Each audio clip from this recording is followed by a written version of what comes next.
ACA. So, before starting the today's session, I would like to formally introduce the speaker for the day, Anshuma Staviji. CA Anshuma Staviji is an All India rank holder, chartered accountant with over 15 years of distinguished practice in indirect taxation.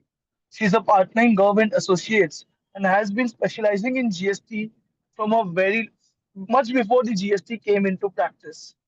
She is also a passionate contributor to professional knowledge. She is an impaneled GST faculty with ICAI, a member of ICI Indirect Tax Committee Kolkata Study Circle, co-author of the book Value Added Tax in West Bengal Ravi Rekna. She is a regular speaker in ICI programs, and anyone who's practicing in GST must know Anshuma ji very well. So the as we have a as the topic for today is, you know, combining and integrating accounts with GST. So I thought, we should better start in time because the topic is very vast. So that's the reason I thought, instead of waiting 15, 20 minutes for everyone else to join, we should join on time so that, we can cover all the aspects as much as we can possibly cover. So I would like to present a virtual memento. Thanks, Siddhant.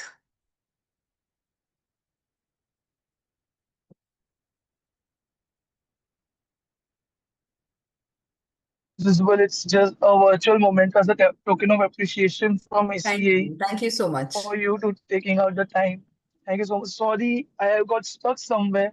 That's Not a why problem. I am talking from here, but obviously I will be there the entire session. I'm really waiting to listen to your lookouts on, how to close accounts because right now almost all CAs are involved in closing accounts. So all Yes. other topics of this advanced course is relevant mostly for people practicing in GST. But today's course is relevant for all CAs across all sectors because everyone needs to close accounts. And so we are very much intrigued to know what's coming up.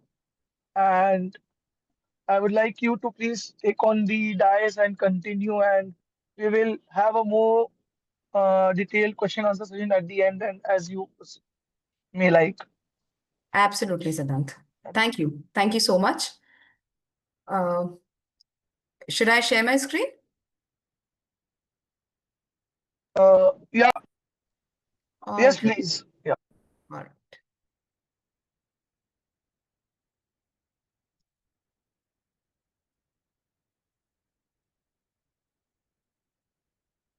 Hi, everyone. Before we begin, it would be great to have an interactive session, actually. Firstly, I would, of course, like to express my thanks to the Association of Corporate Advisors, to Shivani, to Siddhant, for having me on board with this prestigious seminar, which is extending over 10 days, covering a lot of relevant topics. And the honor is all mine to be able to interact with the participants and present my views, of course. Um, Before we begin the session, I would request everyone to, if feasible for you, switch on your videos. Let's have a super interactive session. As it is, when we are deliberating online, it is as if we are speaking to the screen. So, and 2 hours speaking to the screen, I'm sure all of us will get super bored, however interesting the topic may be. So, please feel free to interact. Siddhant, is everyone allowed to unmute themselves whenever they wish to? Yes, everyone can unmute. Great, great, great. That So, shouldn't be. so let's have a super interactive session. Please feel free to unmute and ask questions. I don't think we have a lot of people. I think we are around 30, 35 participants. So let's keep this session interactive so all of us are invested and interested. And this does not become a monologue for all of us. Jumping straight into the topic, what we're discussing today is relevant not only from GST point of view, but now that all the accounts, gradually the statutory compliances, the accounts are going to be closed for the financial year 24-25. And what happens is GST, usually the annual return time is in as at the end of the year, which is by December, we have to file our annual returns. So the mindset is that why not, do the GST reconciliation when we have to file the annual return from GST? Why should we do it right now? The main purpose of today's discussion is to answer this why, as to why we actually need to know the GST recos, why we need to complete our accounts from GST perspective also before we finalize our accounts and prepare our profit and loss balance sheet, etc. Keeping that perspective in mind, we are going to be, deliberating today, starting from how I would want to approach today's session is, the three key pillars on which GST actually stands. There is the output tax, there is the input tax credit, and there is something known as reverse charge, where all of us know that GST is to be paid by the recipient in some cases. In most cases, GST is paid by the supplier. However, in a few cases, the recipient needs to pay GST, in which case RCM is applicable. So we are going to be, discussing how we should keep these three things in mind while finalizing our books from the point of view of GST. So the very first thing is output under GST. The output taxes under GST would ideally fall under these five heads. There is the credit side of the profit and loss statement, which impacts our GST liability. Then there is we all know sales, etc. is shown on the credit side of the profit and loss statement. So of course, the output GST would be affected by the credit side of the PL account. Then comes the debit side of the PL account. Now, one would wonder as to why we need to really look at the debit side of the PL account to actually match it with our output GST liability. So that's one topic which I want to pick up. Then there are certain items which are outside the financial statement, but they affect the GST liability. So that is also something which we will discuss in our deliberation. Apart from the profit and loss account, the asset side and the liability side of the balance sheet also has certain figures which would affect our GST liability and vice versa. So all these five things which are reflected in our financial statements and one item which may be outside our financial statements and yet affect our GST liability and therefore affect the finalization of books of accounts is what we are going to be discussing as far as the output liability of GST is concerned from the point of view of finalizing our books of accounts. Let's begin with the credit side of the PL account. Now, since it has been 7 to 8 years of implementation of GST, most of us have, most organizations, most of our clients, if we are practicing chartered accountants, how many of us are, you could unmute and say or put it in the chat box, how many of us are practicing or, a part of a CA firm here?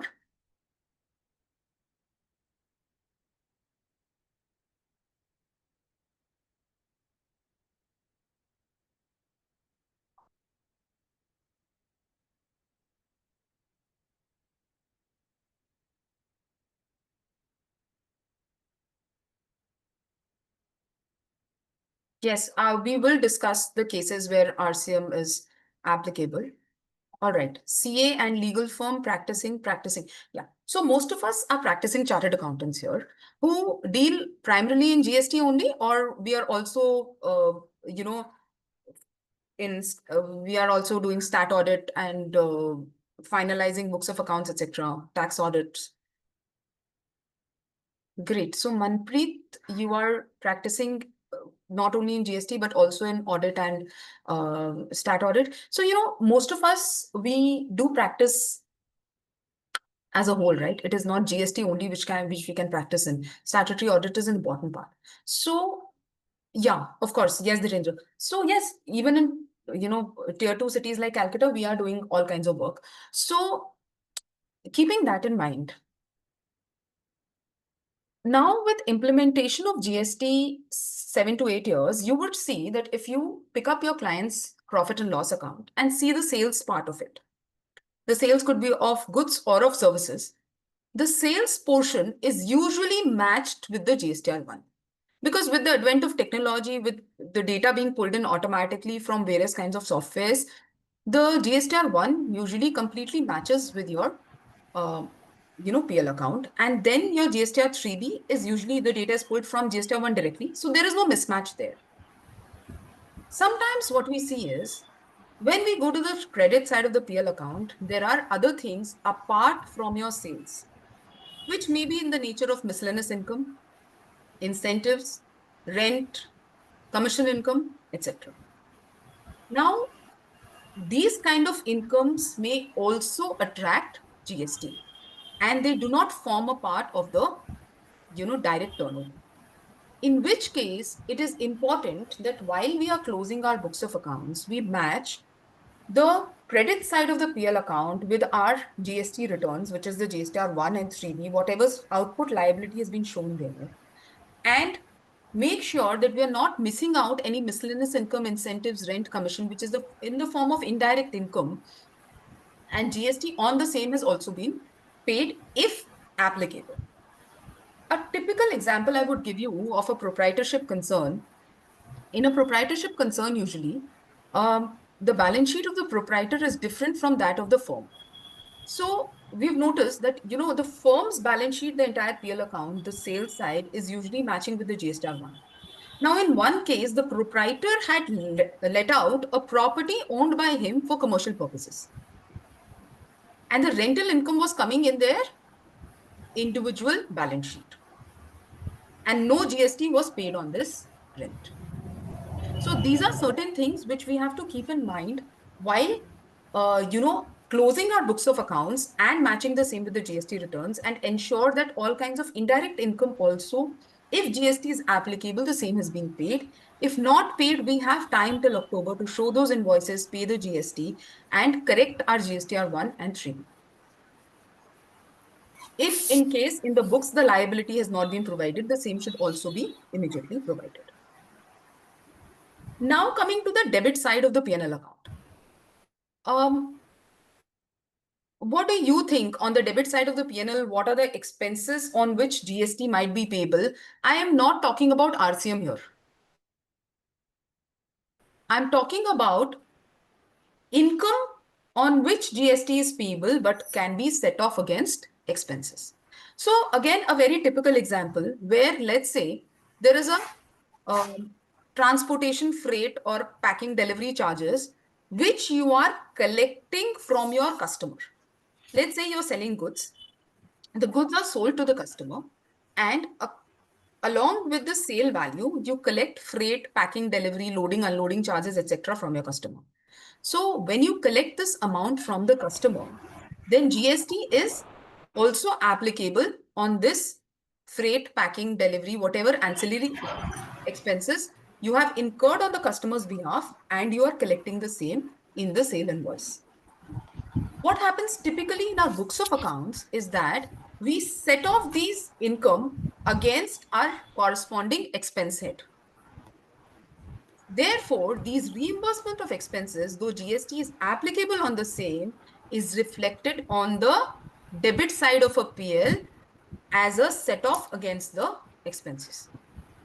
So it is important to remember A, whether we have paid GST on such expenses which have been reimbursed to us by our customers.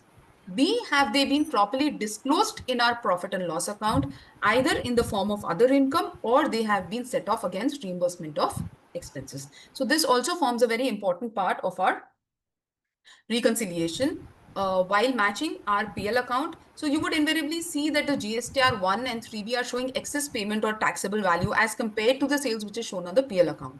This is due to the reason that the income has actually been set off against the expenses. I have a query from someone in the chat. Would you just 1 second?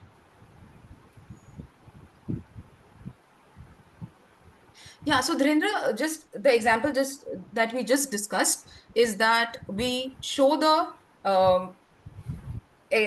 freight income which we have collected from our customer and set it off against the freight expense which we have incurred. And therefore, the freight expense, instead of 20 rupees, it shows as 15 rupees. The 5 rupees has been collected, but we have to pay GST on that 5 rupees, even though it is not showing on the credit side of our profit and loss account. I hope it is clear. Please feel free to um, ask anything else you have in mind. All right, great. So, moving on. Now we are going to the asset side of the balance sheet. If we look at the asset side of the balance sheet, then a very standard example would be a sale of fixed asset. Any kind of sale of fixed asset is subject to GST on the transaction value, which is the value on which the asset has been sold. Um, if it is a non-corporate entity, then maybe the profit or loss on sale of asset is not reflecting in the PL at all. Because if only the depreciation is charged as per the Income Tax Act, in which case the sale value of the asset may be set off against the entire block in the depreciation chart itself, and whatever is remaining, GST is charged on that, and there is no profit, loss, or sale of fixed assets which is reflected in the PL at all. In case of corporate entities, of course, as per the Companies Act, we calculate the profit or loss on sale of fixed asset. However, GST is not paid on that profit or loss. GST is paid on the what amount is GST paid on usually in case there's a sale of fixed asset?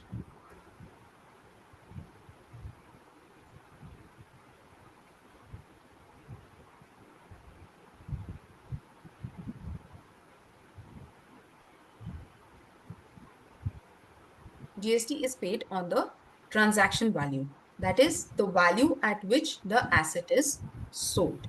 Now we have section 18 subsection 6, which says that in case a capital goods is sold, we also have to check whether for how many months the asset was held by us. And we have to divide the input tax credit of the asset on a proportionate basis. And if the input tax credit, which is remaining on the asset, is higher, then in that case, we have to pay the GST on that input tax credit amount which is remaining. So the transaction value or the ITC availed on the capital goods calculated proportionately, whichever is higher, GST is paid on that. So again, there will be a mismatch between what is shown in the GST returns and what is actually reflecting in the profit and loss side of our balance sheet. As far as the liability side of the balance sheet is concerned, the important thing to remember is the advances on services received. GST is not payable on advances received on goods, but advances payable on advances which are received on services are still subject to GST when the advance is actually received, irrespective of whenever the invoice is raised. So if, let's say, advance is received in the month of July and invoice is raised in the month of September, we have to pay GST in the month of July. Let's say we receive certain advances in the month of March. If we raise the invoice against that advance in the month of April, then that advance which we have received will be shown in the liability side of our balance sheet, and GST is payable on that advance. So it is important to check the liability side of the balance sheet for any advances which have been received on services and make sure that we pay the GST on the same once the advances are received. Outside the financial statement is Schedule 1 items on which GST is payable even if there is no consideration.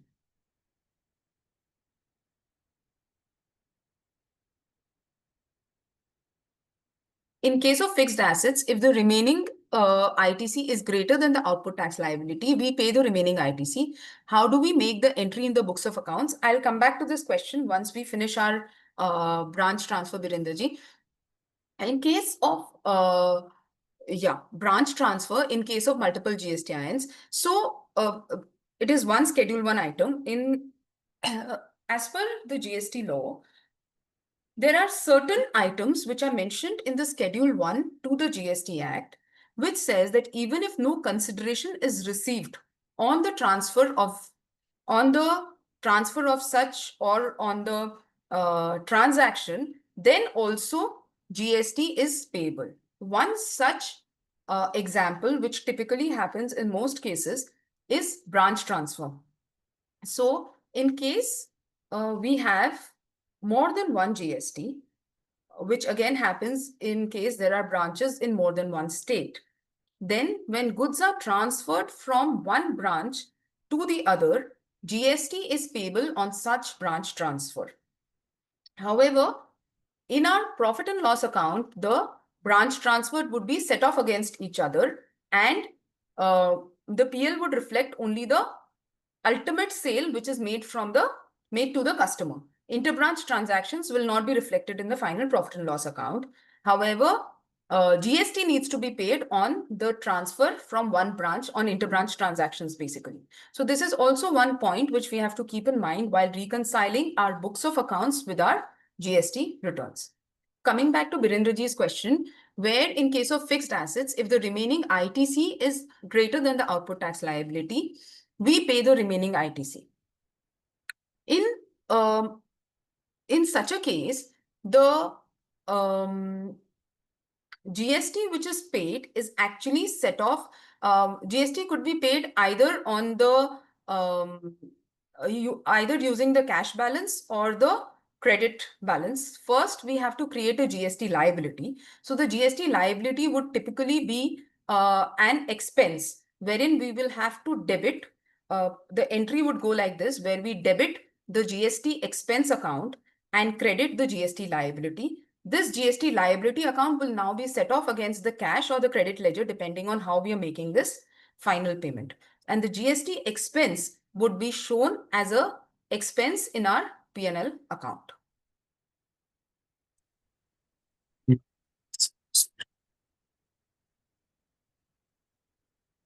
Any queries so far? Any discussion points which anyone has in mind? You can unmute and talk also.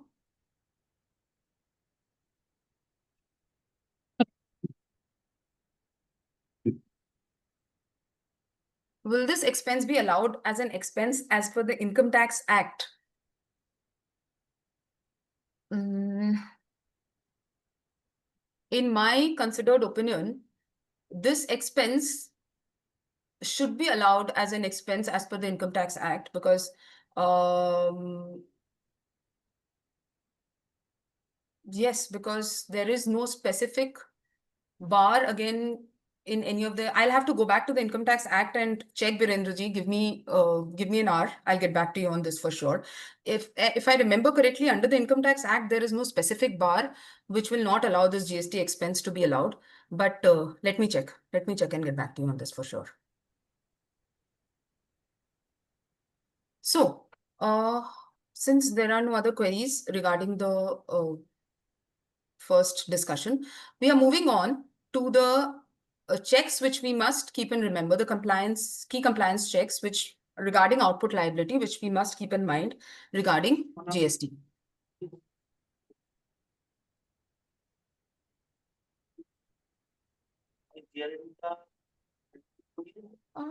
This is in the nature of a business expense. Let's discuss it after we finish we'll take it up at the end of the session again. Now, regarding the key compliance checks in GST reconciliation, the very first thing which we should keep in mind is classification. So the purpose of our discussion today is to bring everything together under the GST law, which we must keep in mind at the time of closing our books of accounts. We've checked from which parts of the PL and balance sheet account there could be certain overlap with the GST returns, which we have to keep in mind. Now, these are certain checks which we must keep in mind at the time of closing our books of accounts. with respect to GST. The first thing which we must keep in mind is classification. We must ensure that the goods and the services have been classified under the correct HSN or SSE and the correct rate of tax has been paid on the same. So a check is very important that we open our profit and loss account, we check the nature of the goods and services supplied, and we check whether the rate of tax has been correctly applied on the same and they have been classified under the correct HSN or SSE. Again, a case and example would be where, let's say you are supplying a goods to a customer at the rate of 18%. There is a freight which you're collecting from the customer as, uh, as a part of the supply of goods. So to your customer, you're supplying the goods. In the invoice, you're adding the freight. So let's say the sale value is 100 rupees. 5 rupees freight is also collected. The invoice is raised for 105 rupees. The goods are being billed at 18% correctly. What rate do you think we should apply to the freight? What rate of tax should be applied on the freight?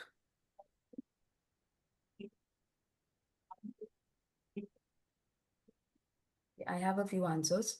Someone is saying 5%, someone is saying 18%, 18%. Yes. So 18% is the correct answer. 5% would be wrong classification because when there are ancillary services, then it is known as a composite supply and the freight would be taxable at the same rate as the supply of goods. Therefore, the entire value of freight of 5 rupees freight exactly alpha, it is a composite supply. So the freight would also be subject to 18% GST. So these are the small classification issues which we must keep in mind while finalizing our books of accounts. Now let's come to valuation. The value on which GST is being paid is also equally important because mostly under GST, the transaction value is the value on which GST is required to be paid. It is very simple. However, I still come across as invoices from my clients where they have raised an invoice, again, raised an invoice for 100 rupees supply of goods, charge GST at the rate of 18%.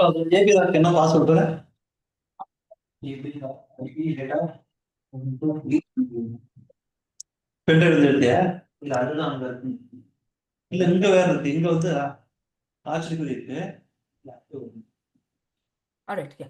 So let's say there is an invoice. I am sorry.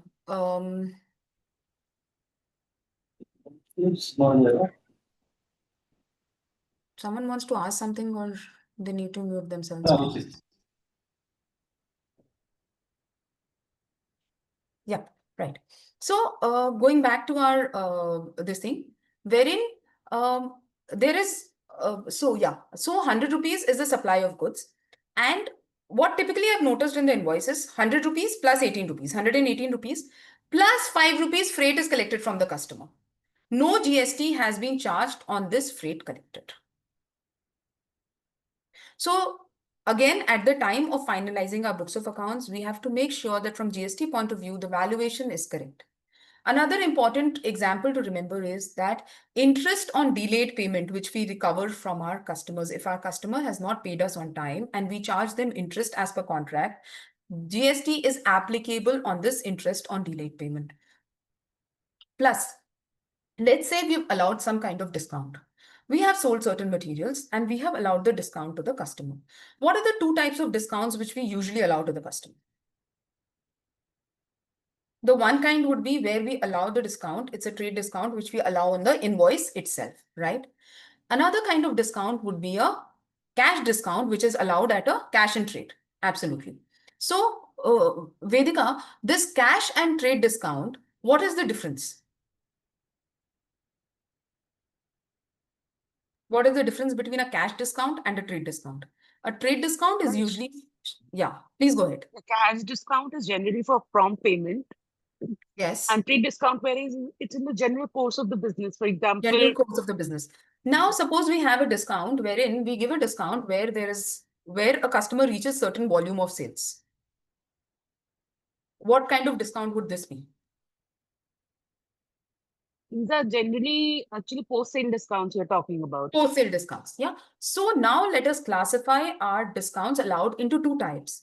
One is a post-sale discount and one is a discount which is allowed at the time of sale, right? So the discount which is allowed at the time of sale is reduced from our taxable value in the invoice itself. The GST law allows us to pay GST on this discounted value when the discount is allowed in the invoice itself, which is at the time of sales.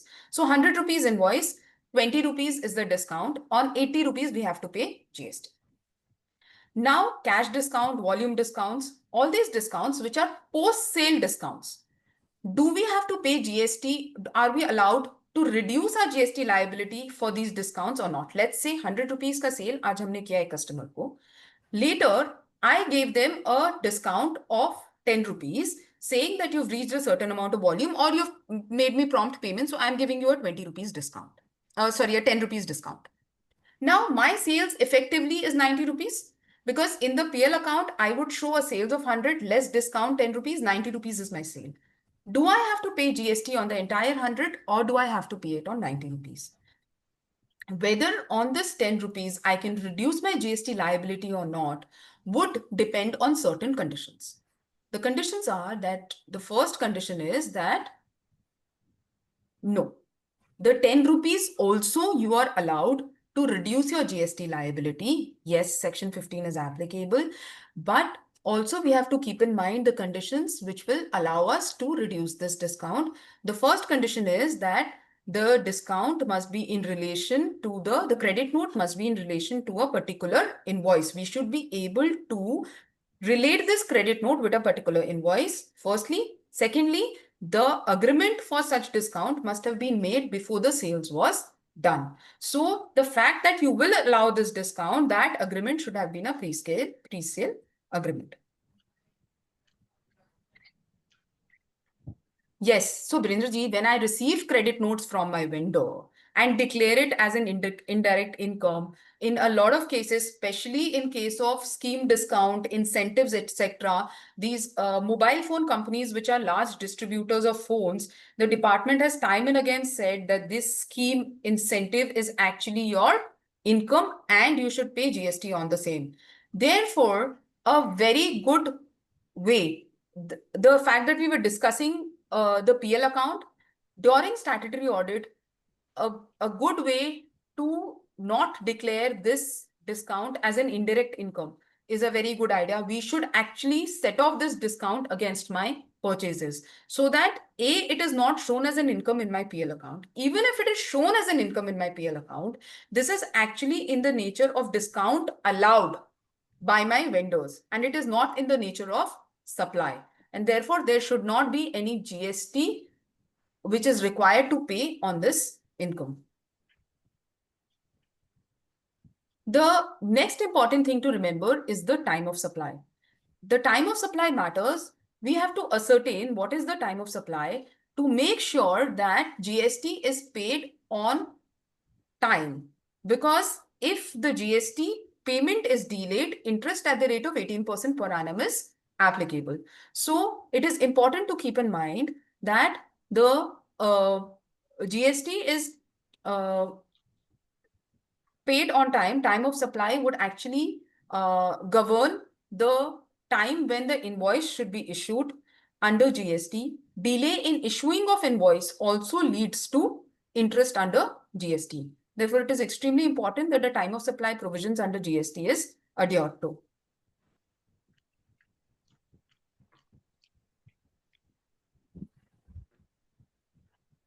Yes, Vedika, please go ahead. Ask your question on credit note. Are there particular situations only in which credit notes can be issued? Credit notes Like can be, see, there are credit notes is a business decision, all right. When you say, when you make a sale and you want to allow some kind of rebate on that sale, that is when you issue a credit note. Now, this rebate could be of various types. There could be a case where, let's say your material is returned. There could be a case when your material is rejected.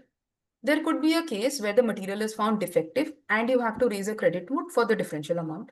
There could be a case of issuing credit note where you are voluntarily allowing a discount for various reasons: volume discount, trade discount, cash discount, prompt payment discount. There could be a number of reasons why you are allowing a discount to your customer. Now, for all these reasons, you will have to issue a credit note to your customer, failing which your accounts will not match with your customer. Because let's say you sold 100 rupees goods, the customer said that the goods was defective and therefore you have to give me a 20 rupees rebate. The rebate can be allowed by way of a credit note only. Now, whether you can reduce your output liability of GST through this credit note or not is our question. Credit notes you can issue to your customers as per your business decision and your accounting decision. The GST law does not bar you from issuing credit notes. These credit notes, which do not allow the GST liability to be issued, we term this as a financial credit note. So you can definitely issue credit notes, but whether you can reduce your GST liability through these credit notes or not, that is whether you can charge GST on these credit notes or not, would depend on the conditions specified in section 15. Only if you meet that can you also put GST on that credit. Moving on to the place of supply concept. So yeah, if the goods are returned after 30th November, you can definitely issue a credit note, but that credit note would not be a GST credit note, it will be a financial credit note. You cannot reduce your GST liability further. Right. So finally, it is the place of supply also, which we have to keep in mind. Why is the place of supply concept in GST important? Can anyone tell me why place of supply? What do we mean by place of supply? Why is the place of supply concept important? For inter and intra determination. Intra and interdetermination. Also, in the case of interdetermination, the state in which the goods are actually being Terminated. consumed. Because Yeah. GST is a destination-based tax, and in our federal system of taxation in our country, the state in which the material is ultimately consumed gets the tax. So it is extremely important to determine the correct place of supply and to ensure that the goods have been, that the IGST or CGST, SGST plus if has been, even if where IGST is charged, the state in which we are charging the IGST, the place of supply is correctly mentioned. The biggest problem in this case comes in reverse charge mechanism. We have noted that in a number of times we have paid RCM under IGST, while our 2A and 2B show that the IGST, that the supplier has shown it as CGST, SGST. And we are receiving number of scrutiny notices from the department which demand the RCM under IGST, even if we've paid the RCM under SGST, CGST. So the best way to do this presently is to go back to the 2B in case the RCM is coming in the 2B, check and pay the RCM under the correct head. Otherwise, even if the RCM is paid, the same is not actually taken as paid by the department and the amount is demanded again. Rajesh ji, we have to issue the credit note. Now we have been allowed to issue the credit note up till the credit note needs to be reported before 30th November of the next financial year. So the credit note can be issued till 31st October because then it can be shown in the October return. Can CA issue credit note for money not received? Yes, if you issue the credit note before the, before 30th November, before reporting, before 31st October, if you issue the credit note for the previous financial year, you may definitely issue a credit note. Yeah, Vedika, same. Incorrect IGST, ITC. Please spell out your question. I couldn't understand what you're trying to ask. You can unmute, Vedika. Yeah, I mean to say is, you just said that we, instead of paying CGST and SGST, we paid IGST. Normally, our practice is we pay the RCM ITC and we avail the credit of it. Yes, So yes, here yes. we have paid incorrect ITC, We have paid incorrect output tax. RCM. Yeah. So it is it's reversal on both ends. No, We so have it to is only presently the demand is only being raised for the payment of the RCM. I understand, but then They are not asking for RCM, reversal of the ITC yet. The department doesn't uh, ask for it. Obviously, we don't volunteer to reverse it. yeah, but then I'm just asking you, what is the opinion on this? Um, See, ideally, in my opinion, if the taxes have been paid, even if it has been paid under the incorrect head, we are fighting for that also, that we should be allowed this as the RCM. And if we have paid the RCM under IGST and claimed the credit also under IGST, of course, there is no loss of revenue. Hmm. Therefore, in my opinion, the department cannot ask for the reversal of the ITC, definitely. Okay, okay, thank you. Now, yeah, if the ITC has been claimed as per the GST, yeah, I agree with Goelji here that there is no issue because we have paid the ITC we have paid the RCM under the correct head, under the head from which, against which we are claiming the credit.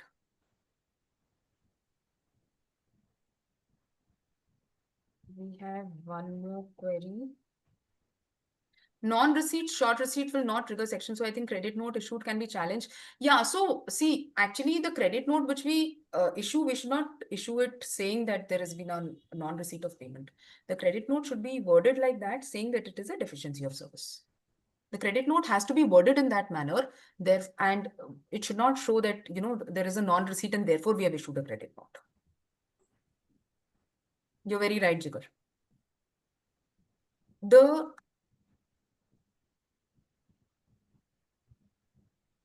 There is another query. Credit note issued to Railway Department due to GST neutralization in Railways VAT to GST. We will take it, Vivek, after we are done with the session. Please remind me. We'll take it up in the question and answer session for sure. Because this is a very typical case, we can take it up later. Okay. Key compliance checks. Yeah. So we come back to the debit note and credit note. In what cases can we issue a debit note and a credit note? Typically, as per the law, debit note is to be issued where the taxable value or tax charge is less. It could be for any reason. A credit note could be issued for deficiency in services, return of goods, or excess taxable value or tax has been charged. For a chartered accountant or any kind of service provider to issue a credit note, the reason has to be deficiency in services. When we do not receive our payment and when we are sure that this client is not going to be paying us, we usually issue a credit note showing deficiency in services or the fact that excess taxable value has been charged. That's typically how we issue a credit note. We obviously don't mention in the credit note that we are issuing this because we are not receiving the payment. Someone had asked a query about when the credit note can be, till what time the credit note can be issued. Under the law, it says that the credit note is to be reported in the return by 30th November. So typically, we would say that the credit notes can be issued till the month of October so that it can be reported by November. Now, let's remember one more thing here. Let's say we issued a credit note in the month of August for the financial year 24-25. But we did not report it. We did not file the GSTR 1 by 30th November. In which case also the liability of GST cannot be reduced by the credit note. Am I making myself clear? So the credit note has to be issued. It can be issued anytime after the end of financial year 24-25 for the financial year 24-25, but has to be reported in the return by 30th November.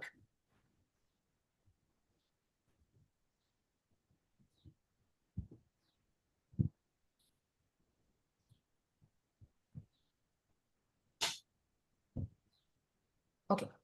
Moving ahead, we are revising what we have just checked. The related party transactions, we have discussed stock transfer already. ISD is extremely important. Financial year from 1st April 25, it has become mandatory for any head office which is receiving services on behalf of its branches to register itself as an ISD. So, while finalizing the balance sheet, we should go back to the related party transactions. Check for ISD, check for stock transfer, check for cross charge. What is the difference between stock transfer and cross charge? Stock transfer is of goods. cross charges of services. When one branch is providing services to another branch, it is required to raise a GST invoice on the other branch for the services which it has rendered. So again, outside the financial statements, notes and accounts, etc., will help us in finding out related party transactions, and from GST point of view, whatever needs to be adhered to must be kept in mind. TDS, TCS credit, extremely important. The TDS and TCS credit will come and stand in our in the cash ledger. The TDS returns need to be filed. Once they are filed, the TDS and TCS credit comes and stands in my electronic cash ledger. Now, again, a very typical case which we are still fighting in the department. There was a proprietorship concern. Let's say the name was ABC. The name of the proprietorship firm was ABC. This ABC converted itself to a partnership firm with the same name ABC. The GSTI changed because the proprietorship concern had the name ABC and the partnership concern also had the name ABC, but the GST number changed because obviously the PAN number was different for the proprietorship and the partnership. Now, this proprietorship was actually supplying paints to railway. When they supplied paints to railway, railway was deducting their TDS. Now, when railway was deducting the TDS, they were deducting the TDS on the entire sale value which was being made by ABC to railways. Now, this ABC for 3 months, from April, May, June, they were a proprietorship concern. From July onwards, they became a partnership concern. And from July onwards, they started billing to the railways from the GSTIN of the partnership. The railways did not change the constitution and incorporate the new GST number in their records till October, and continued to deduct TDS on the sale amount of the partnership concern from July to October. Now what happened was that this TDS came into the TDS ledger of the proprietorship concern. The TDS of the proprietorship concern showed that they have made a sale of 10 crores to railways, while they had actually only made sales of 3 crores. And balance 7 crores they had made from the partnership concern. This matching was not done at the time of finalizing the books of accounts of the partnership of the proprietorship. The department has now come up with a query saying that your TDS was deducted on 10 crore rupees while you have shown in GSTR1 sales of only 3 crore rupees. There was no mistake from the end of the registered taxpayer. Yet, because of this mismatch, the registered taxpayer has been asked to pay a GST on a demand of balance 7 crore rupees, saying that you have understated your sales. So it is extremely important to keep a reconciliation and to match the sale value on which TDS TCS is being deducted by our customer, and to make sure that the same is matching with our books of accounts. If there is a mismatch, it either needs to be taken up with our customer or our books of accounts need to be amended accordingly, or if nothing else needs to be done, a reconciliation is extremely important. It may happen that certain sales have been shown in our books in March while the TDS has been deducted in April. So these year-end checks and balances for TDS TCS credit is extremely important.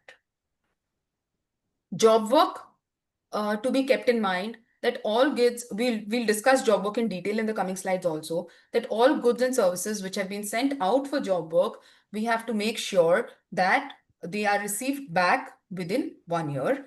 In case it is capital goods, the same has to be received back in the premises of the principal within 3 years' time. The ITC 04 compliance is also extremely important, though it is a difficult return to file, but it is required to be filed. As of now, there is no penalty or late fees on delay filing of ITC 04. So if there is any non-compliance on this part, we should definitely do this.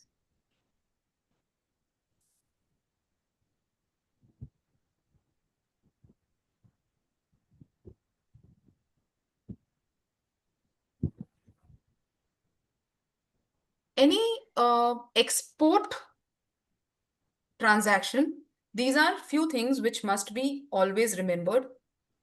a letter of undertaking is important to be filed by the export or by the organization which is making an export if it wants to export without payment of tax. The payment for the export must be received within 1 year from the date of entry. The supply, in case of supply to SEZ units, supply to SEZ units without payment of GST is allowed only if the invoice is endorsed by the SEZ officer.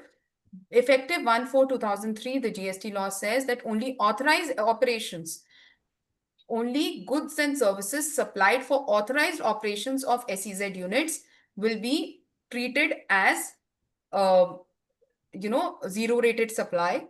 Therefore, it is important that each and every invoice for supply to SEZ unit is duly endorsed by the SEZ officer.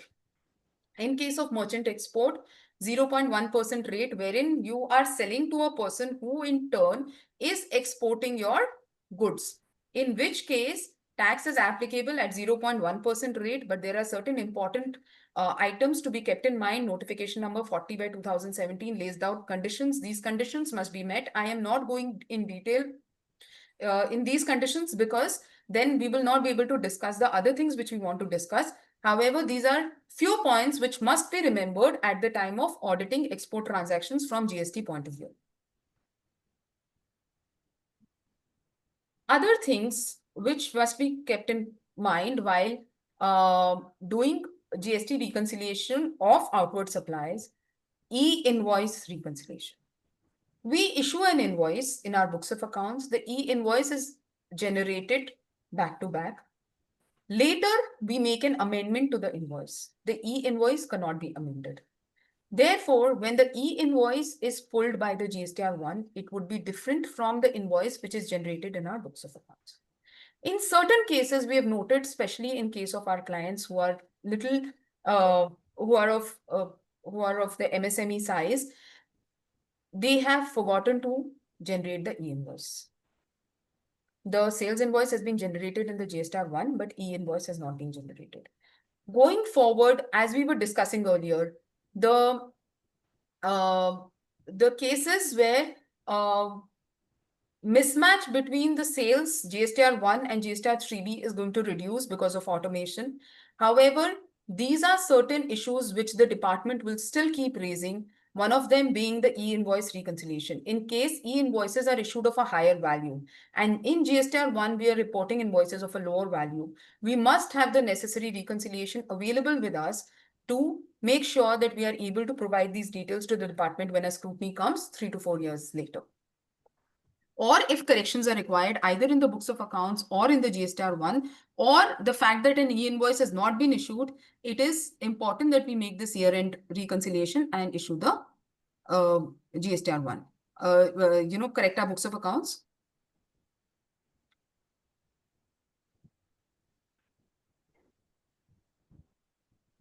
E-waybill reconciliation. We are already receiving scrutiny notices from the department where they are requiring us to reconcile the e-waybills with our GSTR1 details. So, certain cases where we are, let's say, doing a stock transfer, or we are doing a transfer to our own godown within the same GSTIN, and we have accidentally selected outward supply in our e-waybill.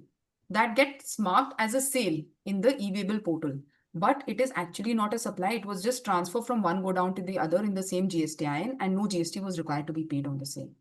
So this reconciliation, e-waybill reconciliation, now what happens is, suppose we have sold a good, we've raised an e-waybill for the same.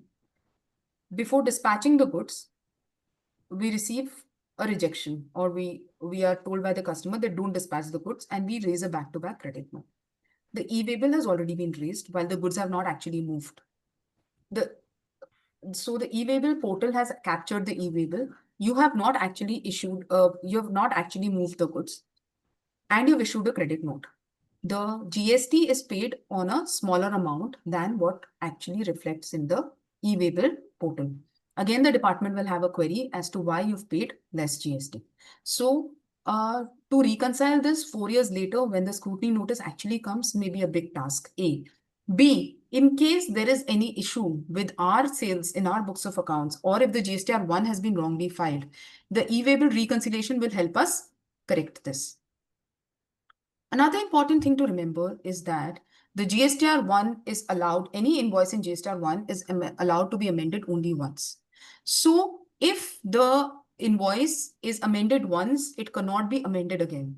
So it is important to remember at the time of making amendments in GSTR 1 to do it once and for all for one invoice. In case of exports with payment of IGST, the shipping bill data is extremely important. If the data which is given in the shipping bill does not match with that of the data which we have provided while filing the GSTR 1, in that case, the refunds of IGST get stuck because it is an automatic refund. So in that case also, we must remember to verify the GSTR 1 with the shipping bill details.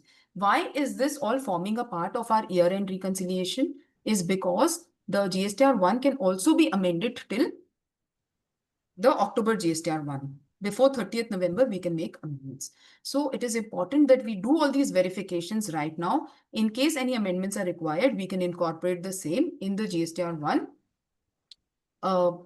of financial year 25-26.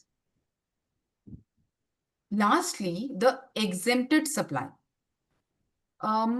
What kind of exempted supply?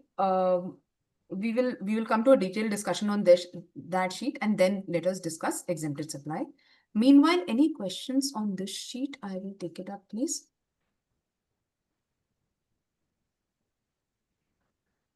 Yes. Alpha, if only FD interest is exempt, we do not have any reversal. We are coming to that slide shortly, where we'll discuss the exempted supply thing. Before we go to exempted supply, there is a practical demo which our office, how we do a reconciliation is something which I wanted to share with you. Yeah. Very quickly, I want to share an Excel sheet with you. Is the Excel sheet visible? I'll share this again.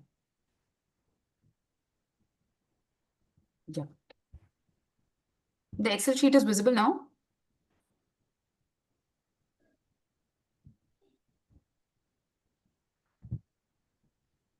Great. So, this is a standard reconciliation format which we have in our office, which I wanted to show you because we have noticed that after we have started following this format, our reconciliations have become much more accurate. So, typically what we would do is we would take the sales of the entire year from our PL account. We would, as per books, we would take the sale as per the GSTR 1 and GSTR 3B and simply match it.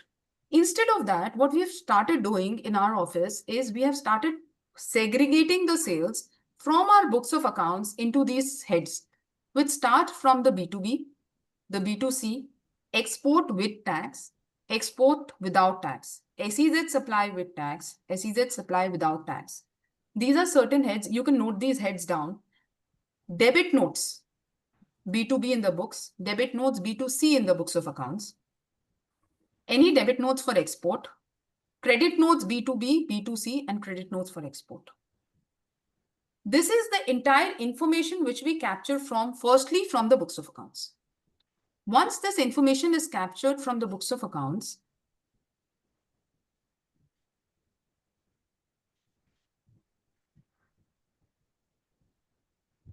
one second, I make the sheet bigger.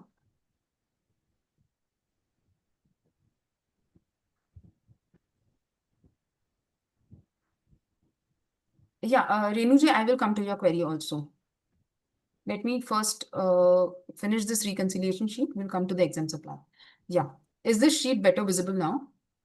All right. So it is a B2B, B2C. This information is captured from the books of accounts. The same information is captured from GSTR 1. And then a thorough reco is made and we find out the differences between books and GSTR 1. If you see, for example, in the month of December, there is a difference in B2B and its corresponding difference in the B2C. We have made here a note that the B2B invoice has been shown as a B2C invoice in GSTR 1. Do you think this requires an amendment in GSTR 1, or does it require a change in our books of accounts?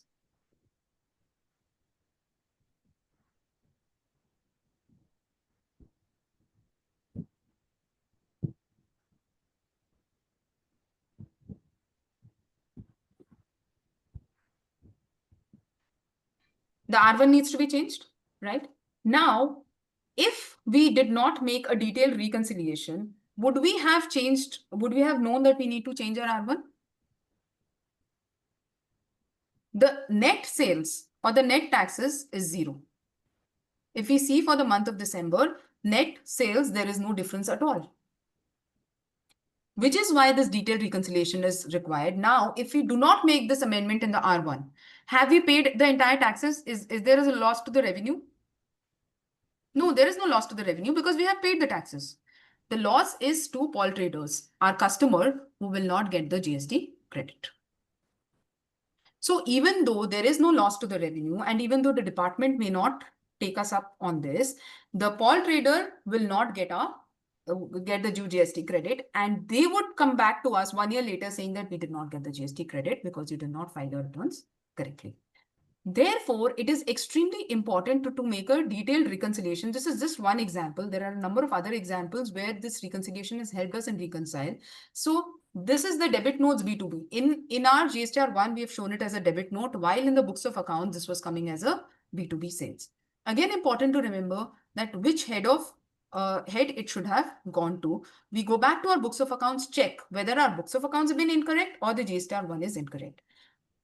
In a lot of cases, we find that the books of accounts also may need to be corrected, in which case we have to do it before our statutory audit gets closed. So this brief example I wanted to take up with you.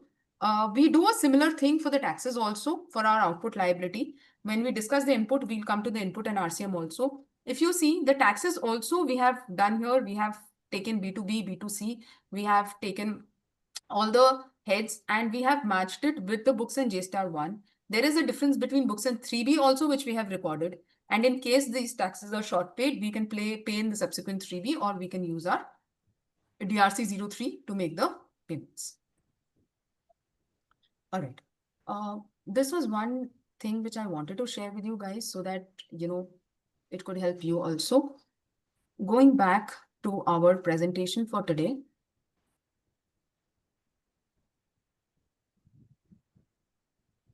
The PPT which has been circulated as a standard thing.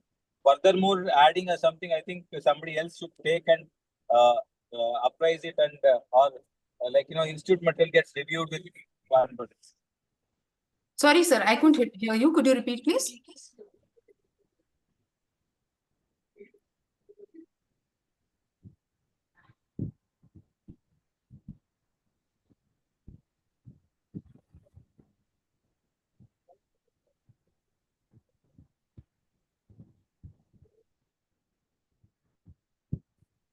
All right.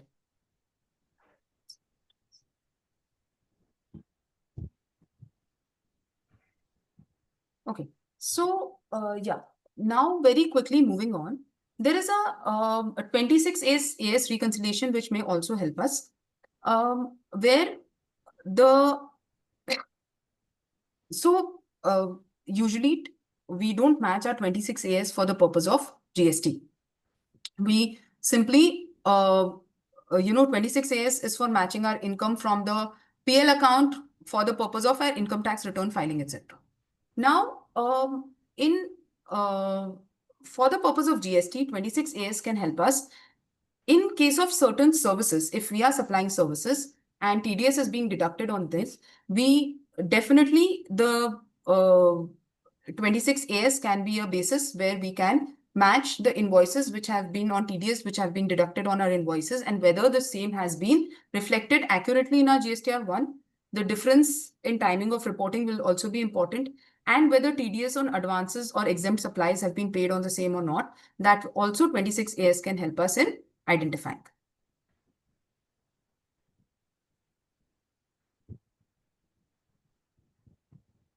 Moving on. So these are certain things which we've already discussed. I will not spend much time on this. Fixed asset sales, goods sent for job work, export we have discussed, invoices have been shown in GST1 properly or not.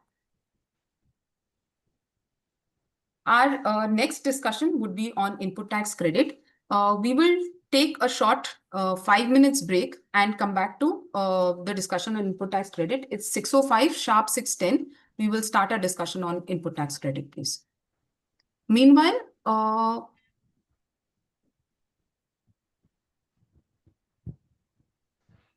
I could take a few questions. Exempt supplies. All right. So, why interest is said to be exempt income and not a non-GST supply? Securities and money both are excluded from the purview of GST. Okay. Let us go back to the GST law, Renuji. And if we go back to the GST law,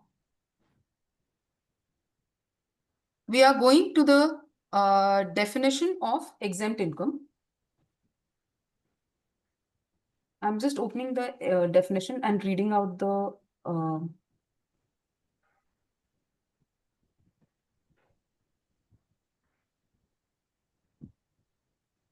exempt supply means supply of any goods or services or both which attracts nil rate of tax or which may be wholly exempt from tax under section 11, and it includes non-taxable supply.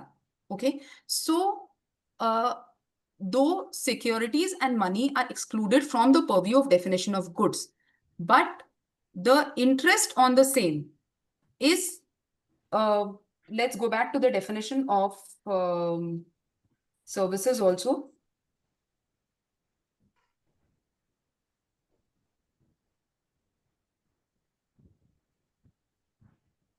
And we'll go back to the definition of goods under GST.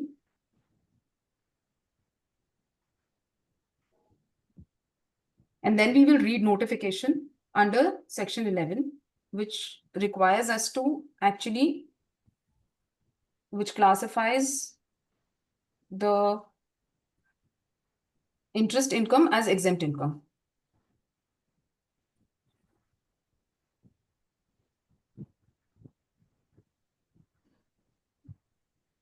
Because exempt income includes non-GST supply. Therefore, our interest income is also an exempt income. Now, for the purposes of reversal of ITC under GST, the section rule 42 clearly says that we have to exclude interest income. Rule 42 clearly says that we have to exclude interest income while calculating the reversal under GST. So though interest income is exempt under GST, for the limited purpose of calculation of ITC reversal, we do not have to include interest income as a part of our exempt supply. Renuji, again, this is a very debatable question. Outside the purview of GST, क्यों नहीं होना चाहिए? ये अपने, we will again take it up individually.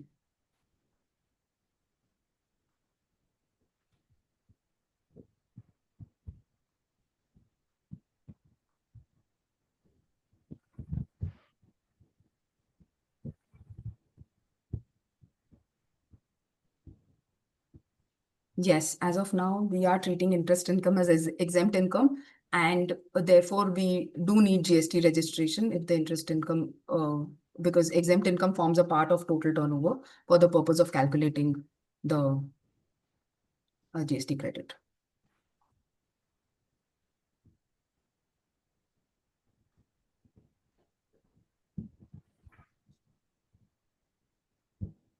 All right.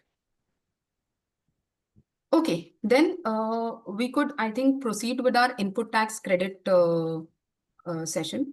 Under the input tax credit, the first thing to remember is the conditions under which input tax credit can be availed. Input tax credit can be availed only if, firstly, there is a possession of, these are section 16 conditions which need to be satisfied. There has to be a possession of tax invoice or debit note which has been issued by the supplier. The supplier must have communicated the details in GSTR 2B. That is very important. The tax in respect of such supply should have been paid to the government. I'm just going through section 16 very briefly. what I want to actually discuss in today's session would be the, you know, reconciliation of input tax credit. We will come to all this later. Yeah, this is the slide which I basically want to discuss mainly while calculating the, reconciling input tax credit. Before going to this slide, I would like to go back to the Excel sheet and discuss how we make a reconciliation of the input tax credit. All of us are basically aware of block credit under GST. We are aware that certain credits, GST is not available. There are certain exempt supplies in respect of which ITC needs to be reversed. So it is important that at the end of the year, we make a reconciliation of the ITC, which is reconciliation of the outward supplies, wherein if there is any exempt supply against which ITC needs to be reversed, in that case, we need to keep that in mind and reverse the ITC wherever required. So, yeah, the input tax credit reconciliation is where we first pull the input tax credit, which is eligible and available as per our books of accounts. Then we see the ITC which we have actually availed in our GSTR 3B.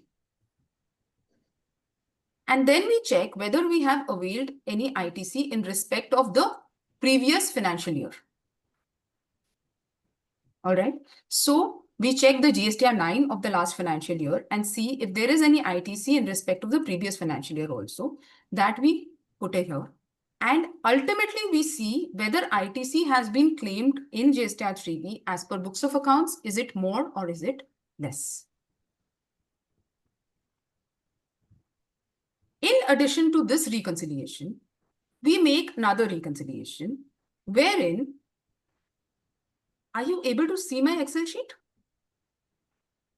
I don't think so. Let me share it again. Sorry, I missed the chats. Oh, let me share my Excel sheet again.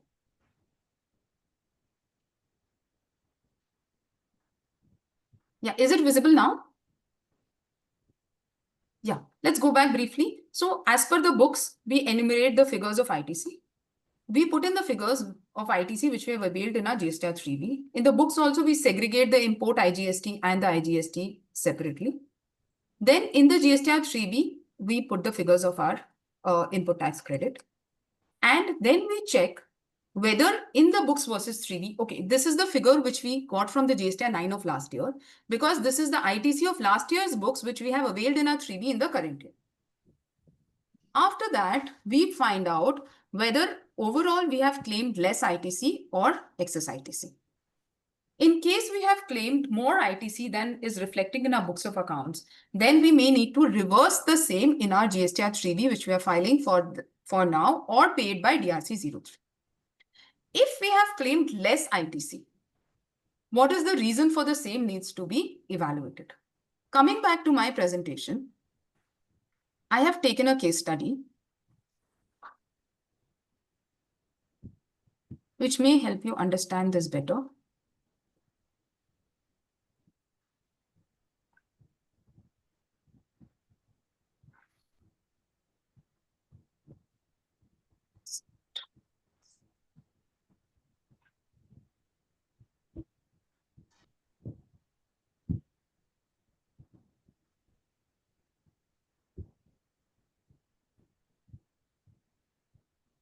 Yeah. This is the slide which I wanted to share. In this, if you see, the books versus GSTR 3B data is here, where it shows that in totality, the IGST which is coming in my books of accounts and in my GSTR 3B, there is a difference of, let's say, 4,86,000 rupees. Is this visible to everyone?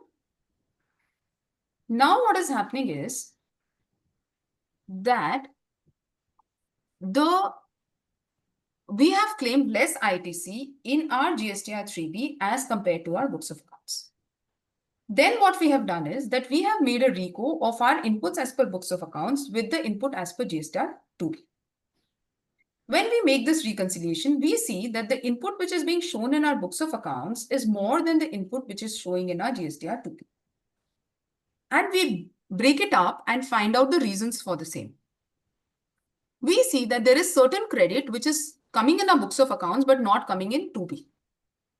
Apart from that, there is certain credit which is coming in the 2B but which we have not shown in our books of accounts. There is certain credit which is coming in the 2B but is shown in the books of 23-24. So 2B of 24-25 but shown in the books of 25-26.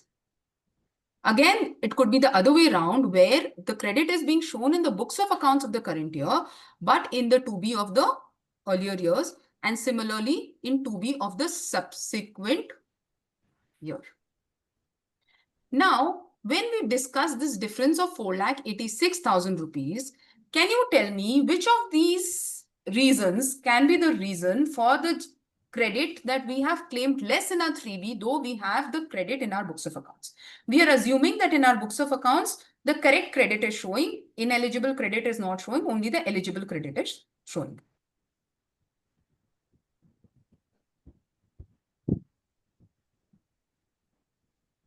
So what could be the reason not shown in the 2B of the current year, which would mean it would come in the 2B of 25-26? Exactly. So there could be two reasons, that it is not in 2B, or it is in 2B of 25-26, or it is in 2B of 23-24. All right. Now, which was coming in 2B of 23-24 and we are claiming in this year is also possible. So this 4,86,000 would comprise of 7, 11 and 12. Is that correct? It will comprise of the credit which is not in 2B, which is coming in the 2B of 25-26, or which is already come in the 2B of 23-24. Ideally, my 1, 2, 3, this figure's total should match with the figure of 4,86,000. If it is not matching with this figure, then there is something wrong with the credit which I have taken.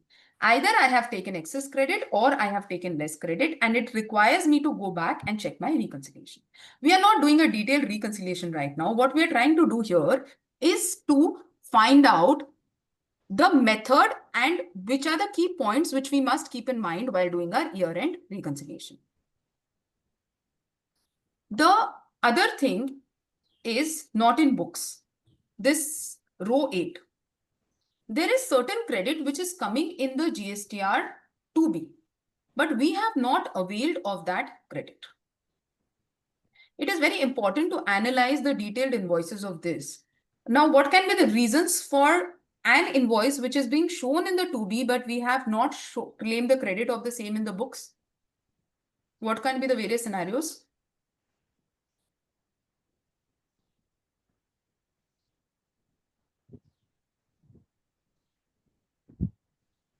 It could be the previous year's credit. It could be the subsequent year's credit. It could be a credit which is blocked under 17 subsection 5. See, goods not received. If you see here, we have already segregated that what credit of 2B has already come in 25-26. What credit of 2B has already been shown in the books of 23-20. So the main reason for not in books, this not in books which is remaining, is after removing the credit which has already come in 23-24 and in 25-26 in our books of accounts. So for this, primarily, the first reason, of course, is block credit. And we have to identify whether we have correctly recorded the block credit or not.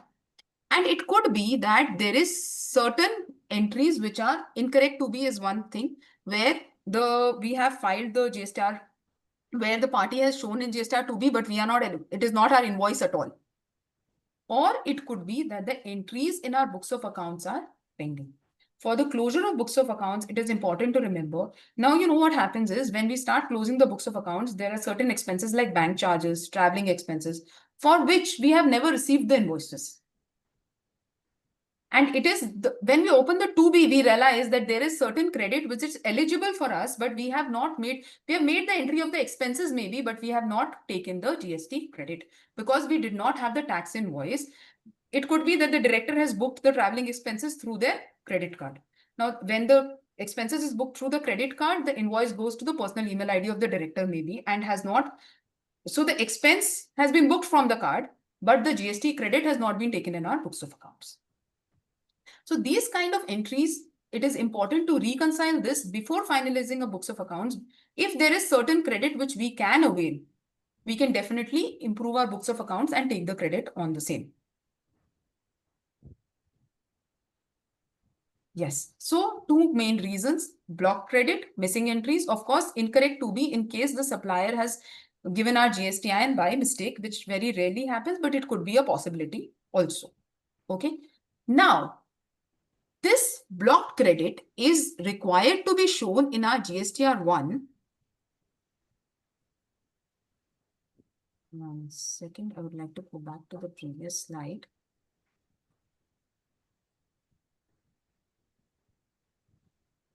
This is our GSTR 3B, wherein we are required to show the block credit in the table 4B1. Is this table visible to everyone? If you see in this table in 4B1, we are required to show the block credit. And any credit which is to be claimed subsequently is shown in 4B2 as temporary reversal. We'll very briefly discuss the GSTR 3B in light of circular number 170, where it says that the ITC has to be pre-filled from GSTR 2B. The all other ITC figure 4A5, the figure is pre-filled from GSTR 2B. Any permanent reversal, which is in the nature of block credit or any ITC reversal in relation to exempt supply, has to be shown in 4B1. Any ITC which we have to reverse presently and reclaim later is shown as a temporary reversal. The main reason would be that it is coming in our books of accounts at a later date. Though it is showing in the 2B in the current month, in our books of accounts, it will be shown as the later date, which is a temporary reversal. Now, what happens often is that when we are filing the 3B for a client, we simply see that, oh, these invoices are not reflecting in our books of accounts, and we put it in 4B2. While it may be the nature of block credit and is required to be put in 4B1. So when we examine the block credit and we find out that there are certain items which are coming in the 2B, not coming in our books of accounts for the reason of block credit, it is also important to check the total of 4B1 for the entire year in GSTR 3B to ensure that the block credit amount which is there in the books is matching with that of what we have already shown in our GSTR 3B. Have we accidentally shown a permanent reversal as a temporary reversal in our GSTR 3B? What is the problem in showing that? We have not claimed that credit. So either way, this should not matter, but it matters because of this register, which I will go back to.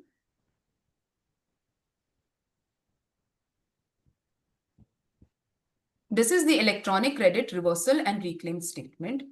In this statement, the ITC reversal which is done in 4B2 gets added, which means that we want to say that this ITC is eligible to be claimed later. Any kind of blocked credit is not eligible to be claimed later also. So if we do not put it in 4B1 and put it in 4B2, it shows as a temporary reversal and goes on to increase the balance of the ECRRS, which would imply that this credit will be claimed by this RTP at a later date. Therefore, it is important to make sure that the 4B1 matches with the block credit as per GSTR 2B.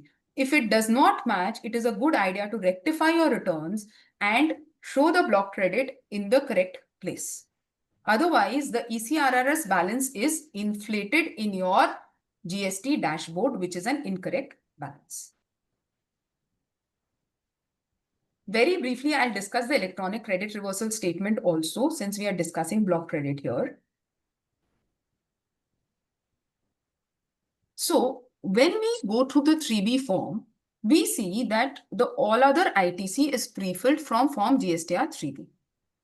Then there is a permanent reversal and the temporary reversal. The temporary reversal gets added to the electronic credit reversal and reclaimed statement. Any ITC which was reversed earlier and is reclaimed later in the GSTR 3B and shown in row 4D1 goes to reduce the balance of the ECRRS. And now the department is coming up with queries about balances remaining in the ECRRS. So at the end of financial year 24-25, after filing the GSTR 3B for the month of March, what balance is remaining in your electronic credit reversal and reclaim statement will be extremely important to, it is extremely important to mention the same so that, there is no mismatch between what is actually required to be reclaimed by the RTP and what is showing as a balance in this statement. So now this additional reconciliation of calculating the balance which is available in this statement vis-a-vis the actual balance which you're going to be reclaiming in the subsequent years is very important. And how do we ascertain the balance which we are going to be claiming in the subsequent years? It's going to be basically what is coming in the 2B of 25-26. So the balance of credit which is remaining, which is reflected in 25-26, that will be a part of your reclaim ledger balance. Also, what balance is not coming in the 2B till now remains till the month of October. If the 2B does not disclose it till October also, then this balance basically gets expired and you're no longer eligible to claim this credit, and it should be shown as a permanent reversal and removed from the electronic reclaimed ledger. Let me go to certain queries which I see on the chat.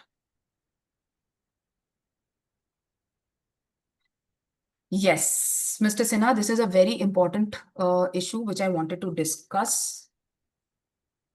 If someone reduces the block credit from the eligible ITC and writes the net ITC, you are actually not following the instructions which have been given as per circular number 170. Circular number 170 was issued by the department in 2022 to basically say that where your eligible, where your ITC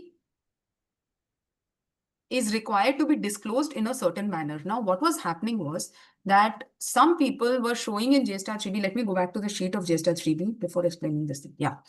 Certain people were showing the actual ITC which they want to claim by reducing all other ITC gets auto-populated from JSTAR 2B. This is clear to everyone.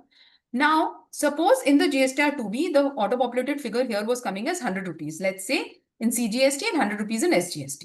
In this, there was one bill of motor vehicle where 20 rupees credit of CGST, SGST was also reflecting. Now, I know that this 20 rupees I am not eligible. In my books also, I have not claimed that credit. I have to claim 80 rupees credit. What a lot of people were doing was removing this 100 rupees and showing it as 80 and 80. Is that clear? Now, when you show this as 80 and 80, you don't show anything here because the net ITC available automatically becomes 80 rupees here. There is no loss to the revenue. You are claiming the correct credit. However, there is a difference in the disclosure.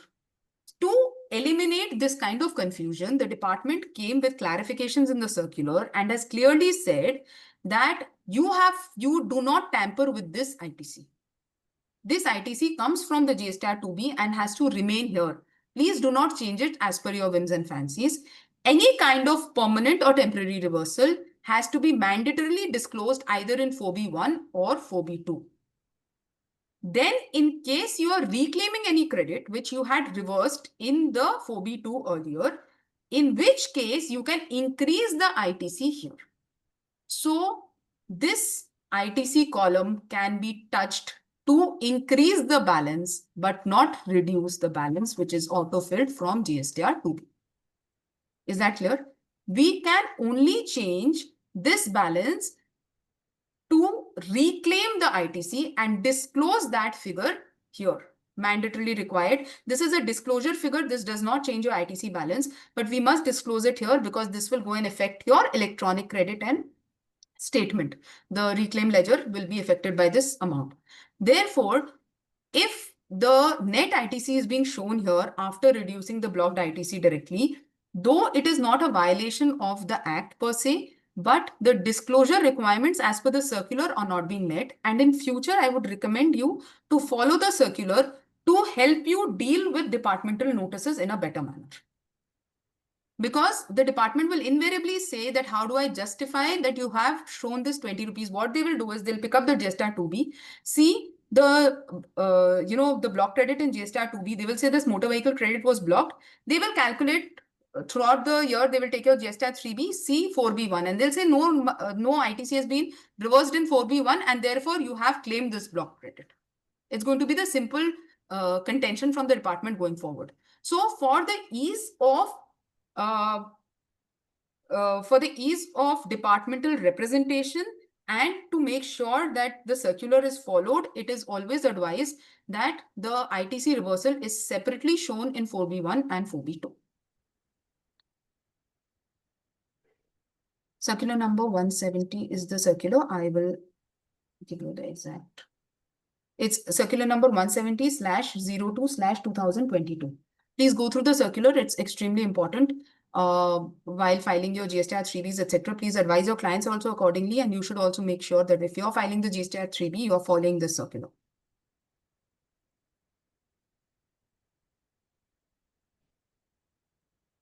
Yeah. So the last question which we wanted to discuss today was that if the 2B, if it is not in the 2B till the month of October, in that case, what do we do?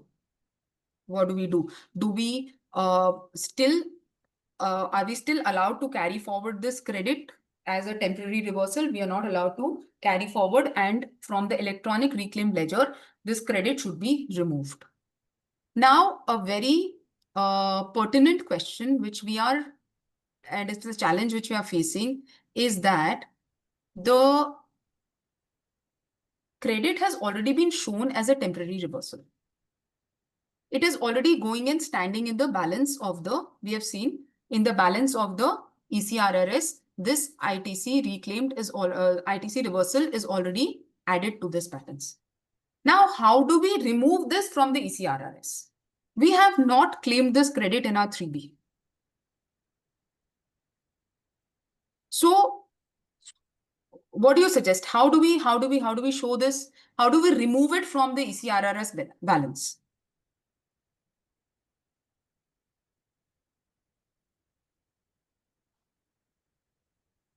Can anyone suggest, unmute and answer, how do you suggest that we should actually deal with this?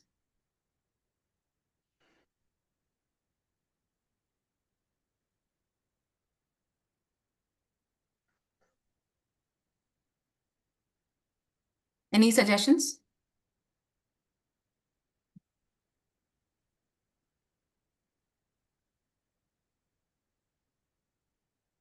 Yes, as Goyalji said, the only option right now which is available to us is to reclaim the credit and then show it in 4B1 as a permanent reversal. Though we are actually not going to claim the credit, but the ECRRS balance goes down only if we reclaim the credit. So the only option to do this is by reclaiming the credit in our GSTR 3B and by showing it as a permanent reversal. It is extremely important to keep a reconciliation of this because, again, going forward, we may have to explain to the department as to why and how we have reduced the balance from our ECRRS and why we have shown this as a balance in our books of in our GSTR 3.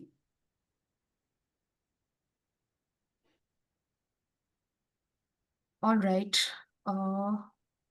With that, let me go back to my presentation.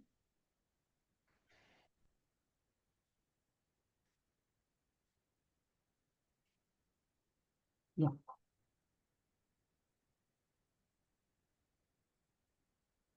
So I suppose I've covered most of the portions of reconciliation of ITC, which I wanted to. Any more queries on this? We can take it up now.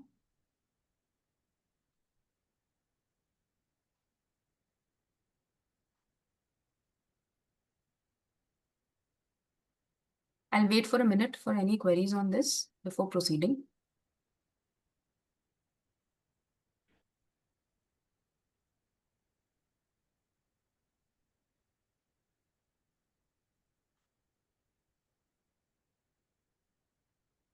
Okay, this we have mostly discussed.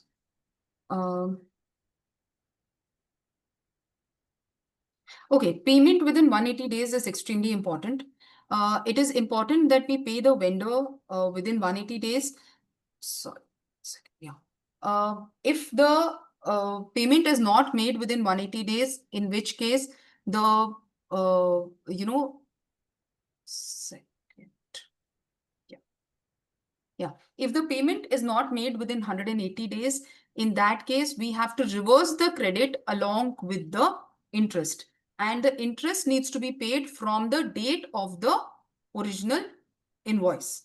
So, again, at the time of auditing or matching our books of accounts, it's extremely important to remember that the payment is of the GST invoice is made within 180 days. This 180 days is calculated from which date, please? Can anyone tell me? Yes, Vedika, it's applied since July 2017. Yes, it is from the date of invoice. Now, suppose the invoice was dated, let's say, 5th of October, recorded in our books of accounts on, let's say, 15th of October. Do we calculate the 180 days from 15th of October or 5th of October? We have to calculate it from the 5th of October. So when we have to calculate it, yeah, from the 5th, when we have to calculate it, the interest is also payable from the 5th of October onwards. Suppose the 180 days gets expired October, it gets expired on 5th of April. We make the payment in the month of May to our supplier, in which case this interest is to be calculated not for 1 month, but 7 months. All right, moving on. The next point is, we have discussed when we have to avail the credit, 180 days, it's important. Yeah, we can reclaim the credit after 180 days. Whenever the payment is made to the supplier, there is no time limit. The credit can be reclaimed without any implication of section 16 subsection 4, and it can be reclaimed as soon as the payment is made. Another important point to be remembered is the credit which is availed in GSTR. Now let's say the supplier has filed your GSTR 1 but has not filed their GSTR 3B. The GST law now says that if the GSTR 1 has been filed, but GSTR 3B for financial year 24-25 is not filed till 30th September, in which case we have to reverse the input tax credit by 30th November. I'm repeating. The supplier has filed their GSTR 1, the payment is reflecting in our GSTR 2B, but the 3B has not been filed by 30th September for financial year 24-25, in which case the input tax credit in relation to that particular invoice needs to be reversed by the 30th of November of the following financial year. There is no interest payment required in such case. It is just the reversal of the ITC which is required. Rule 37A of the CGST rules says this, and the credit can be reclaimed whenever the 3B is filed by the supplier. There is again no time limit here. The credit can be reclaimed. Is that clear? Regarding the RCM, there are 2-3 things which I would like to discuss. Is my screen visible to everyone or it has gone away?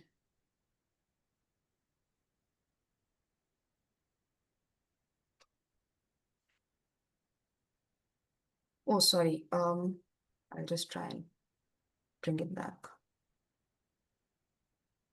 Yep. It's visible now? Okay. So regarding the RCM, the 3 things which need to be remembered is the books, the GSTR 2B and the GSTR 3B. Again, very simply, in the books of accounts, whatever RCM in the GSTR 2B, whatever RCM is coming, it may not necessarily be your final RCM liability, because there may be, see, RCM liability is applicable on what kind of expenses? These are certain list of expenses on which RCM liability is applicable. Legal services, renting of motor vehicles, security services, director services, sponsorship, renting of immovable property now is also attracting RCM.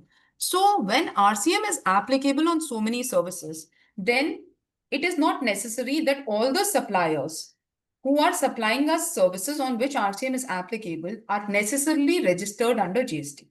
If they are not registered under GST, in which case they will not be showing the same in their GSTR1. If they are not showing the same in their GSTR1, then if the RCM is not shown in the GSTR1, then in that case, the same is not being reflected in our GSTR2. So all supplies from unregistered suppliers will basically not reflect in our GSTR2. And even though RCM may be applicable on the same. So the best way to check RCM applicability is to go back to our books of accounts. The books of accounts is the Bible or is the basis on which RCM liability should be checked. GSTR 2B cannot be the basis for checking RCM liability at all. And after that, if we see that there is certain liability in 2B, which is more than what is calculated as per our books of accounts, in which case we need to go back and check whether the party has filed the correct GSTR1 correctly. Have you come across cases where the party has shown the liability as RCM in GSTR1 and it's showing as an RCM liability in 2B, but actually it was a forward charge invoice? Has anyone come across such cases? I have come across this a number of times where the parties accidentally, while filing the GSTR1, RCM column has been ticked. And therefore, though the liability is coming in the 2B, it is not actually our liability. Therefore, it is important to check that also. And it is important to check whether any genuine liability in 2B of RCM is coming and we have not actually paid it.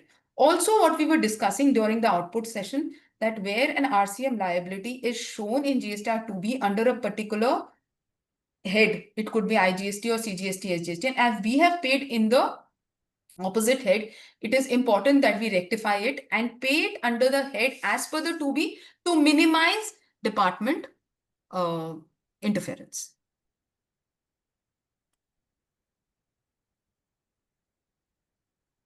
There are certain other things which we must keep in mind while doing the GST checking for an organization. The very first thing would be to check if the address mentioned of the principal place of business in the registration certificate is correct.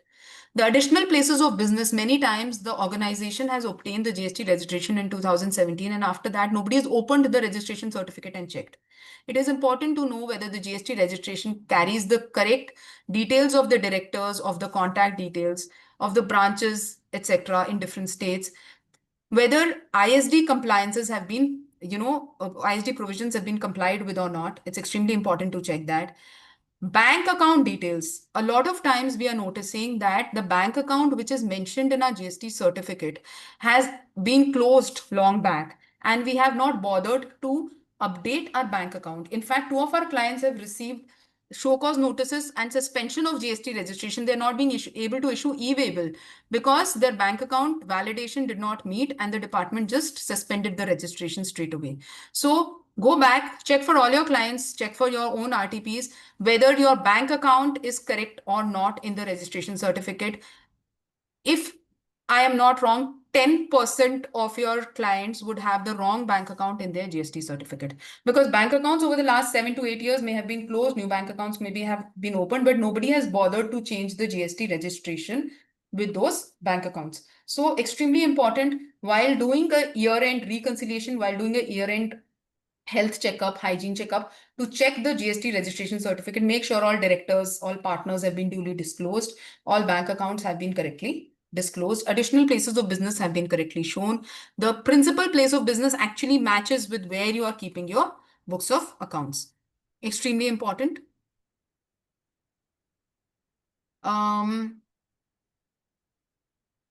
With that, ITC 04 requirements we have discussed before. It is important that we discuss, we make sure that our ITC 04 for the last financial year has been filed. Again, we have a lot of cases where our ITC 04 is not being complied with because of various reasons. The form itself is not very conducive. Filing it is not easy. And so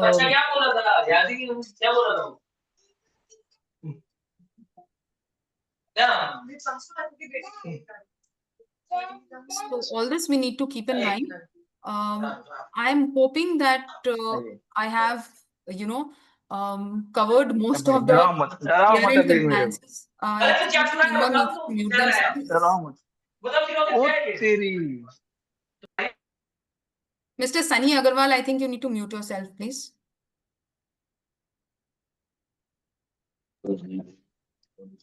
So, Yes, Siddhant. hello. Sorry. Please continue now. No, just concluding. And if we have any questions, Siddhant, we can definitely take it up now with I have tried to answer as many questions in the chat box as possible. Any other questions, please feel free to ask. I hope I have been able to cover all year-end compliances, which are at one place. We've tried to put in everything which is required to be done at the year-end. And with that, any other queries? Yes, please go ahead. Thank you so much for being a very engaging audience. Yes, please. Yes, Please, please. if you could brief us something about that reverse charge mechanism, little bit on that subject. Because Yes. I'm What not do you want to know about the reverse charge mechanism? Please tell me. a brief lecture. If you give it, madam, it will be helpful. Please. Okay, RCM in itself is a topic which we need to deal with separately, but very briefly, I'll tell you, RCM is usually applicable on services. On very few goods, RCM is applicable. Notification 13/2017 is lays down the specific services on which RCM is applicable. RCM is presently applicable on the basis of the kind of service rendered. It also depends on who is supplying the service and who is the recipient of the service. So all these three things combined would actually determine whether RCM is applicable or not. RCM is required to be paid in the month in which the payment for the services is made. RCM, you have to raise a self-tax invoice for the purpose of payment of RCM because your supplier is raising a tax invoice in which RCM is applicable on reverse charge basis. For the payment of RCM, you have to raise an invoice which is known as a self-tax invoice on the basis of which you make RCM payment. RCM, when paid, is eligible for input tax credit in the same month in which the RCM is paid. On certain expenses, if the credit is blocked, a typical example would be a rent-a-cab. Sometimes RCM you have to pay on a rent-a-cab, but you're not eligible for the credit of the same. So it is important to check where RCM is applicable. And after that, whether the credit is eligible or not. If the credit is eligible, please go ahead and take it. If it is not eligible, you are not allowed to take the same.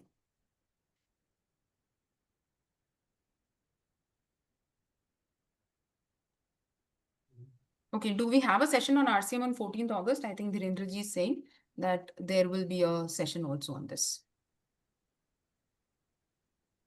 Procedure for reversal of ITC where purchased goods are damaged or lost.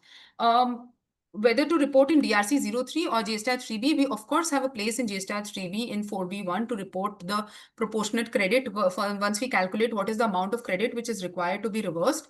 And that should be reported in JSTAT 3B. If you have not done in your JSTAT 3B for the financial year, you can of course definitely file a DRC 03 and show it separately. In fact, if it is not done in 3B for the financial year, for all practical purposes, I suggest to my clients to do it separately in a DRC 03 so that the department is aware that what is the reason for which we have actually reversed the credit.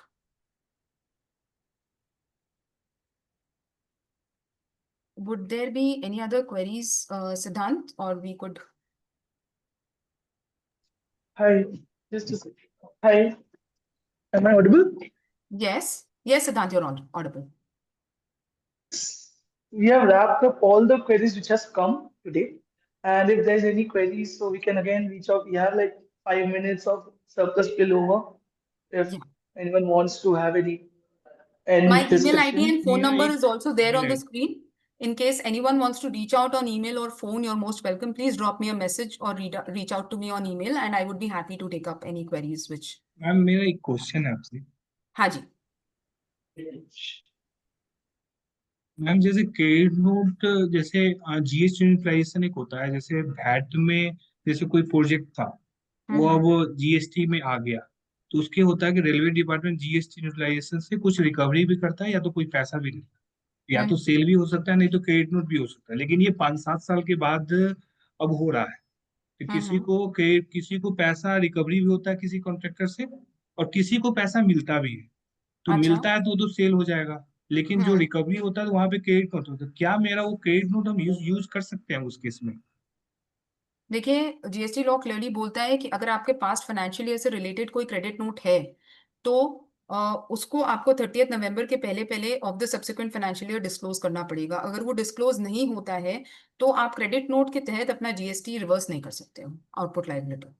Ma'am ये actually मतलब ये project का calculation है जैसे VAT में जो input होगा उसमें हाँ कितना जी. इनपुट है उसके बाद आपका ये तो प्रोजेक्ट विवेक जी, कंप्लीट ये किया है क्वेरी ना आप मेरे को अगर एक ईमेल डालोगे डिटेल्ड क्वेरी के साथ तो मैं आपको बेटर रिप्लाई कर पाऊंगी instead of just discussing this across like this.